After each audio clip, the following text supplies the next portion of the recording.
Mr. Evan McLaughlin, please. Mr. Officer, would you please give him a little bit of warning?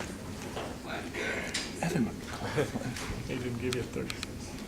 Evan McLaughlin, I'm the Political and Legislative Director of the San Diego and Imperial Counties Labor Council, 3717 Camino del Rio South, 92118. Happy Earth Day.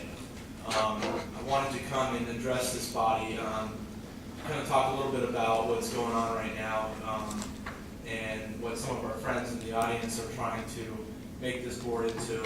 Several of the contractors and their representatives are here because they want to blow up a policy decision that was made by a board of elected trustees, and they want you to be the dynamite. They want to use your committee to play politics. You shouldn't let them, as councils determined. This is not within the purview of the committee, but it is entirely appropriate to believe that you have a role in making sure that the Prop S bond comes in on time and under budget. And we believe that we have a very strong case to make in that. And I've heard a lot of rhetoric about how this is being tried to be made into a rear view committee. Well, we would actually invite everyone to look up and down the state of California, not just in the rear view. We have boards with past experience of PLAs in Sacramento and in Los Angeles and elsewhere in the state who'd be more than happy to come in and come in front of the elected board of trustees to share their experiences with project labor agreements. There are a number of different characterizations that we've heard today. I think they're all very clever, and I believe that it would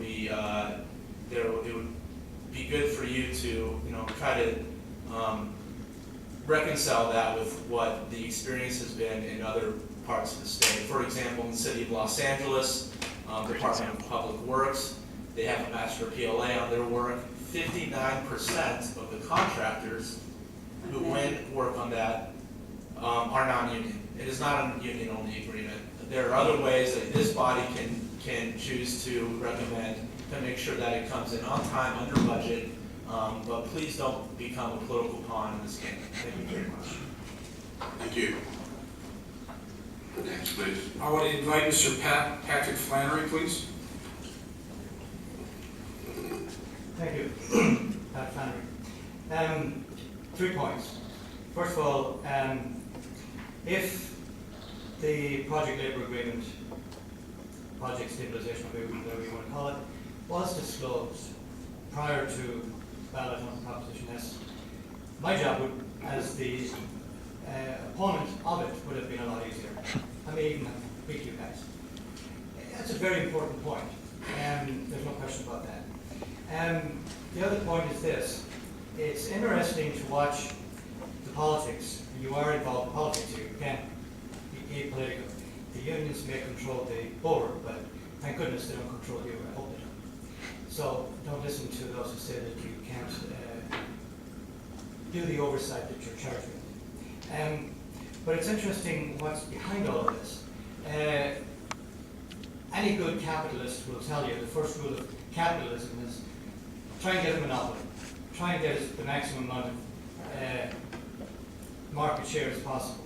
In other words, crowd out the other guy. Well, it's kind of interesting that that's exactly the tactic that's being used by labor, who are not supposed to be capitalists. So that's kind of interesting, I think. So in many ways, things are kind of getting turned on their heads here. A lot of capitalists are becoming socialists, and socialists are becoming capitalists. So bottom line is that you now are all that stands between the people who voted for, apart altogether from the ones that didn't vote for Prop S, and being cheated. So hopefully you will bear that in mind and do not allow any influences other than your own good instincts from staff or from the district or from the obviously very, very powerful union interests, as you can see today. Thank you very much. Thank you. Next, Ms. Munger. I'd like to invite Mr. Bo O'Tile, please.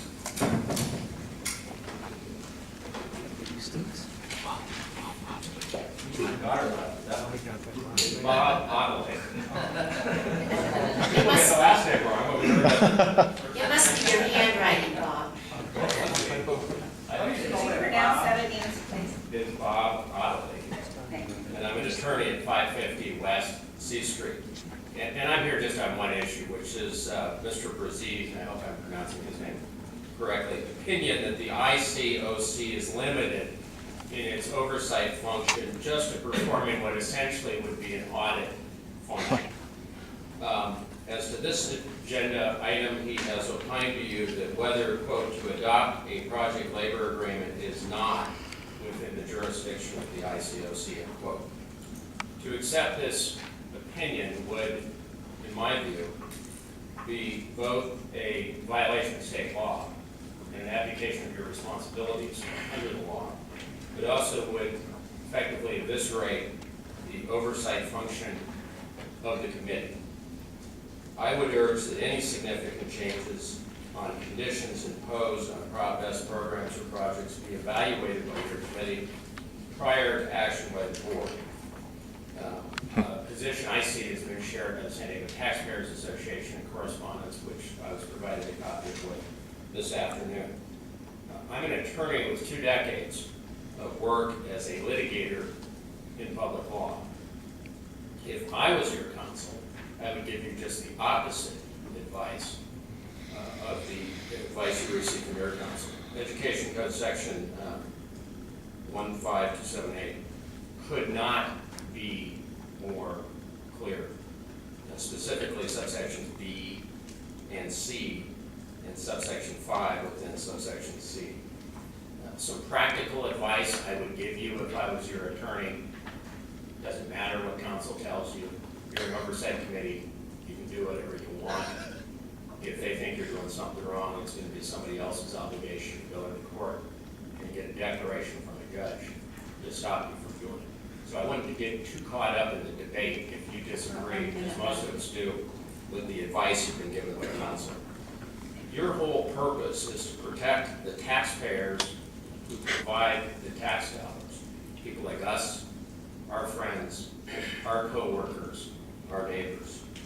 You can't protect all of those people. You can't protect us if you provide oversight after the fact, because it's too late. You have to do it before they make the mistakes. And that's the whole purpose of the Ed Code section that creates these bodies. Thank you very much.